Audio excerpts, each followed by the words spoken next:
Warning, this video contains some spoilers for Digimon Adventure 2020. As we continue to wait for the dub of Digimon Adventure 2020, and with Odaiba Day having been the start of this month, I'm back on my Digimon Adventure brainworms. So we discussed in the past what it might look like if all of the Digimon Adventure 2020 Digimon partners got armor forms similar to Pegasusmon and Ponchomon. But today I thought what would be really interesting was if I teamed up with the wonderful artist SomeGuy944 to find out what it might look like if instead of armor forms, everyone in Digimon Adventure 2020 got a mode change, just like MagnaAngemon Ultras mode and Garudamon Sagittarius mode.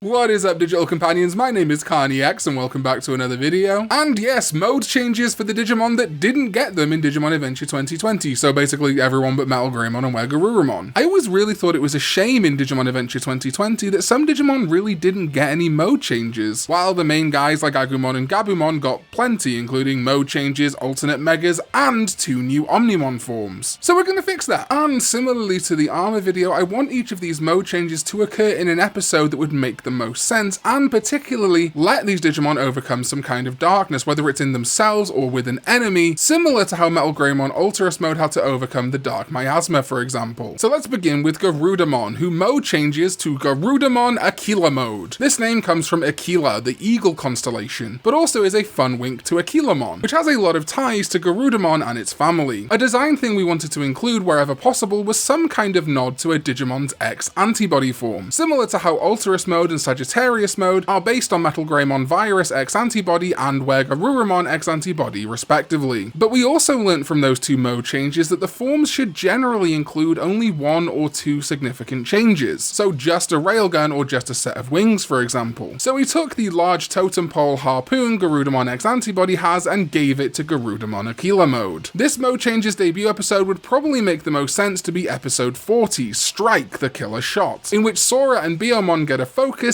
and it's an episode where Garudamon is already obtained, and no other partner has an evolution or mode change. Teropiamon has a tropical venom, a gas spewed out of its mouth, which is a potent poison that matures within its body and causes those who inhale it to melt into mush, which wasn't seen in this episode, but was seen in Teropiamon's episode of Digimon Ghost Game. So maybe our modified episode 40 where Garudamon mode changes, perhaps that gas is filling an area of the forest and Garudamon has to use its totem pole to launch over, start flying, and then fire a harpoon down into Teropiamon. And next is Lilimon, who becomes Lilimon Adamus mode. Adamus means diamond in Latin, and that is because we chose the debut episode for this form to be episode 37, Mimi-chan Wars, where Lilimon faces off against Gogmamon. SomeGuy944 and I agreed it made a lot of sense if she got some kind of harder than diamond piercing weapon for this battle, and so Lilimon Adamus mode gets just that, a crystalline spear and bladed weapon to overcome and take down Gogmamon. We really did want to base this form off Lilimon X too, but unfortunately it's just one of those X antibodies that just kind of grows existing elements rather than adding something entirely new. So yes, this is less tied into Lilimon X than Garudamon Aquila mode is tied into Garudamon X, but we do think that big spear is a nice change for Lilimon. Okay, sliding over to Zudomon. He actually doesn't have an official X antibody form, and so we really got to improvise. As such, Zudomon becomes Zudomon Aquarius mode. The term Aquarius, of course, coming from the constellation. This form turns Zudomon into a water sage and guide with a big water staff and of course his, or Archelomon's, shell now forming a big hat that is reminiscent of various types of Japanese kasa or hats. With powerful defensive and water magic powers, the episode that makes the most sense for this form would be episode 53, the Gecko Hot Springs Revolt, a very watery episode set in a hot spring where Zudomon and Joe combat an amorous Shogun Geckomon. This more peaceful zen-like form for Zudomon really does fit this episode super well and would give a whole other side to Zudomon that the very icy, hammer-sparking Digimon doesn't ordinarily have. And hey, if you're looking to get yourself some Digimon goods from Japan and support videos like this, you're gonna love today's sponsor, Buyee. Buyee is of course the proxy service getting you access to items from Japan. For things like the Figurized Standard Amplified Omnimon X Antibody, or interestingly, Digimon Survive, which has just come out. Let's say you're a collector, you like the Japanese box art. Fun fact, the Japanese version Digimon Survive also has an English language track. One of my friends bought the Switch version from Japan and it has English text, so theoretically you could sign up for Buyee with my link, and when you do, that gets you 2,000 yen off any purchase made through Buyee, knock 2,000 yen off the price of Digimon Survive, a Japanese copy, add that to your collection, and I believe play in English, which would be an interesting way to go about that, but one that I think is pretty cool. But of course, because Buyee covers Yahoo Japan auctions and shopping, Mercari, Rakuten, Japanese eBay, and more, you can get yourself a ton of things, including original Digivices from 1999 and much more. And of course, Buyee has their Add to Buyee function, which lets you shop directly on websites like Amazon, Yahoo Japan, Toys R Us Japan, and more. Use the browser extension to add to your cart, and then check out with Buyee, which will allow you to use coupons like that 2,000 yen coupon that you get from my link, as well as the other coupons that Buyee is always giving out. So huge thank you to Buyee for sponsoring this video. It really does mean a lot. Their continued support means that I get to continue supporting artists, which is absolutely phenomenal. So thank you to you for checking out Buyee. Thank you to Buyee for sponsoring this video. And let's get to the next one. Next up is Atlur, or MagnaAngemon's mode change we think of course had to happen in episode 36, Operation Satellite Sniper. While this is the Blitzgreymon debut episode, it is such a Koshiro and Tentomon focused episode, I really think it would have made a ton of sense here. They even kind of powered up AtlurKabuterimon to a stage between it and Hercules Kabuterimon, which, yeah, in my mind is kind of exactly where these mode changes fall in terms of power level. So its mode change will be AtlurKabuterimon Tormentum mode. The Latin word for cannon is Tormentum, which is a dope AF name, and it has that name because, well, as far as I'm aware, there's not really any true Latin word for